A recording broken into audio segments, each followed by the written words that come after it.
the witch has put a curse on the house of the baker and the baker's wife, so they cannot have children. And they don't realize this. They've been trying to have children, but they can't. And so they find this out. And then there's a way to reverse the curse, which the witch explains to them, which is to find these different items. It's the slipper, and a cow is white as milk, and the hair is yellow as corn, slipper is pure as gold, and the cape is red as blood. And they have to go find those things. And I don't think they realize that she needs it for herself. The witch needs that for herself because she, to reverse the curse that her mother put on her, she has to. She wants to reverse the curse too because her mother made her old and ugly, and she wants to come back to her former beautiful self. So that sort of sets everything in motion, and that's why all the different characters and stories, interconnect. What's beautiful about what Meryl Streep's done with this witch that I'm so proud of is that she has really made her a full flesh and blood person with vulnerabilities and fears and truth, which only Meryl Streep can do, and bring such depth to it. And she, her character wants something too. She wants to be transformed back to her original self. And what's beautiful about what Meryl does is that she finds, what she needs so desperately in this piece. What the witch needs so desperately in this piece is part of her. She wants to be loved by her daughter Rapunzel, who. And so she does what a lot of parents think they should do, which is hold on very, very tight.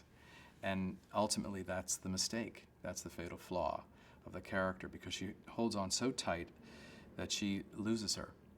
And so it's an incredibly complex character.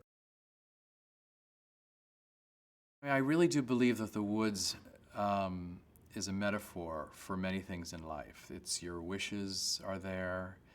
Your dreams, your hopes, but also your fears, your nightmares. I think you go into the woods to become a better person. I think you learn things in the woods. It's life. It's the cycle of life. You grow up and you realize that maybe it wasn't what you thought it would be, but it's really what life is, and you have to go through that. There's no sort of skirting that, There's no shortcut. You go into the woods to find all those things, and you come out a better person, hopefully. Colleen Atwood is a magnificent designer, an amazing artist, and we've worked together many, many times as well. And she understands coming from a different angle for things. And she knew that we were working with so many different kinds of characters, and that they all had to sort of crisscross, but I really didn't want sort of a uniform look. So Colleen created different worlds for each of the different worlds: Cinderella's world, Little Red and the Wolf's world, Jack's world, the baker and his wife. They're all very different. In fact, if you see, they even have different accents. I liked the melting pot of all of that. That was all very, very conscious. To have different accents from all the different stories, because it's the idea of all these stories coming together and interconnecting.